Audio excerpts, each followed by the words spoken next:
I like to stay active, but I have a very demanding job that sometimes has me working later into the evening. Still, I like to get out in nature, and when I do walks, I'm very fortunate that there's a city park not too far from my house. I like to stroll under the trees and along the path just to clear my mind and decompress from a busy day. One night, instead of going directly home after work, I drove right to the park because of the time. I made it to the park just before dusk. I knew I'd have to cut my walk short because I didn't want to be in the woods at night alone in the dark. So I made my way along my favorite path as it wound among the trees and over a little creek. I can say I found it a quick, relaxing way to decompress from a long and stressful day. But as much as I liked it, I could tell it was getting dark. So I decided to cut my walk short and turned to head back to my car. That's when I saw someone off the path, behind a tree, watching me. At least that's what I thought at the time.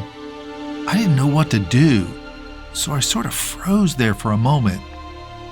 After a few seconds, they ducked behind a tree, and that made me even more nervous. I knew it was time to get out of there. I was fortunate that my path was a circular one, so if I kept going, I'd be able to make it back to my car. It would just take a little while longer.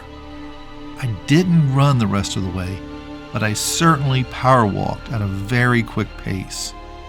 As I walked, it started getting darker, creeping me out even more.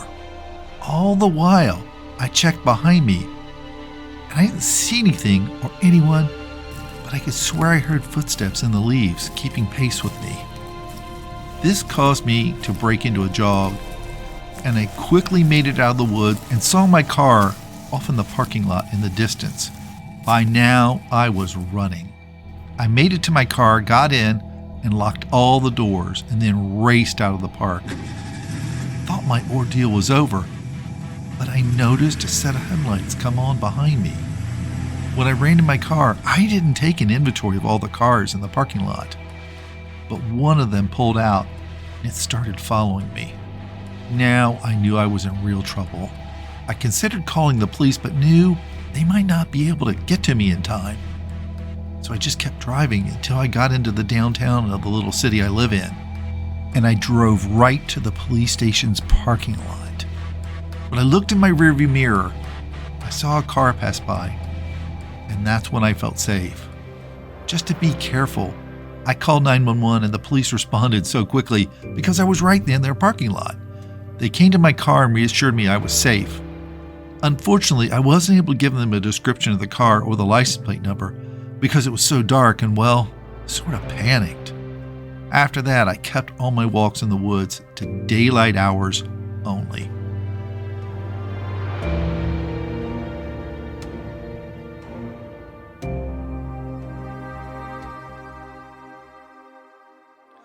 I'm on the road a lot for my work, doing lots of sale calls on my customers. During the weekdays, I might be on the road 2 to 3 days a week. My territory is fairly wide, covering almost 3 states, and that puts me on the road sometimes late at night. One night, I was driving home from one of those trips, and I had had too many cups of coffee. I had to make an urgent pit stop. I wasn't near any cities, but I saw a rest stop coming up quickly, so I decided that's where I was going to have to go. It was dark as I pulled into the rest stop, and I quickly made my way into the place. It was like almost any other rest stop, with men's and women's rooms and a few new vending machines. Since I was in a hurry, I didn't pay much attention to my surroundings, but afterwards I knew I should have. In the back of my head, a little sense of alarm was going off while I was in the bathroom. My mind went over what I saw when I walked into the rest stop. There were 2 men at the vending machines, but they weren't buying anything. They were just standing there. In the back of my head, I seem to remember one of them paying particular attention to me as I went into the bathroom. I also noted that there was no one else in the rest stop but the 3 of us. Not even a janitor or anybody else. As I was thinking about this, the restroom door opened and one of the men walked in. He was a tall man wearing a hoodie and a face mask, because some people are still doing that because of COVID. My alarm bells were going off as he stepped in beside me, and he just stood there. I didn't even hear him doing anything like unzipping his pants or anything like that, but I could tell he was checking me out. A part of me wondered if he might be one of those restaurant perverts, but I got this sense that he wasn't one of those, but might be something actually worse. I quickly wrapped up what I was doing, skipped washing my hands, and walked out of the bathroom. The other man was still standing at the vending machine, trying to look casual, but I could see he was looking at me out of the corner of his eye. Just as I was about to pass by him, he lunged into my path. Since my intuition was already telling me that there was something bad going on here, I reacted almost without thinking. I pulled back my arm and I slugged him in the stomach as hard as I've ever hit anybody in my life. My hand went into his gut like a piston, and he gasped out all of his air and bent over. I wasted no time and ran for the doors, burst through them, and sprinted for my car. I heard someone yelling behind me, telling me to stop, but there was no way I was going to do that. I yanked my keys out of my pocket, unlocked my car, and jumped inside. I had the car started so fast it was like I was at the Indy 500. Just as I was backing out of my spot, the man who had been in the bathroom with me slammed up against the side of my car, pounding his fist on my window. He had a gun in one of his hands, but I knew if I stopped, I would be in serious trouble. So I just floored the car and shot out of the parking space, driving backwards through the parking lot for a good 50 yards before I even tried to stop. I ended up circling around and going out the entrance just to get back on the highway to get away from them. I called 911 to report it, but never heard anything back from the cops. I made a vow not to drink so much coffee when I was on the road in the future.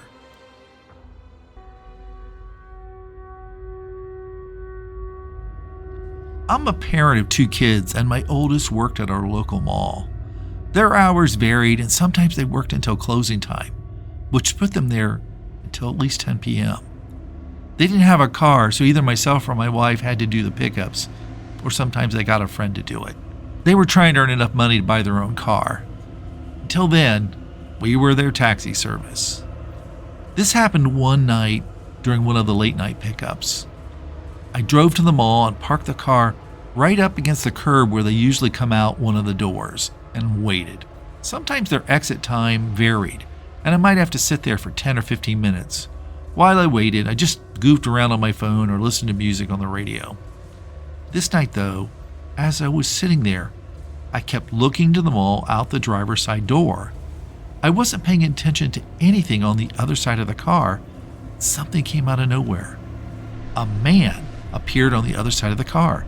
He immediately grabbed the door handle and tried to yank it open. Fortunately, I hadn't unlocked that door just quite yet. I had this practice where I wouldn't unlock the car until my kid came out the door. I looked over at the man, and he had the strangest look on his face. He looked perplexed at first, and then angry. I asked him what he wanted. He didn't say anything. He just reared back and punched the window so hard it rocked the entire car and shocked me. I decided I needed to get out of there and jammed the car into drive and drove away. But I felt I couldn't go very far because my kid could come out the door at any moment.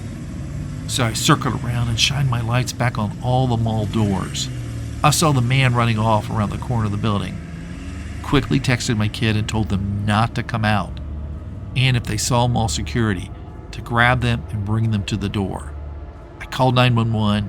The police showed up and asked me what the person looked like. I gave a description, and they searched the area, but there was no one to be found. I told my kid they couldn't work the late shift anymore, and I said I would chip in some money to buy that car.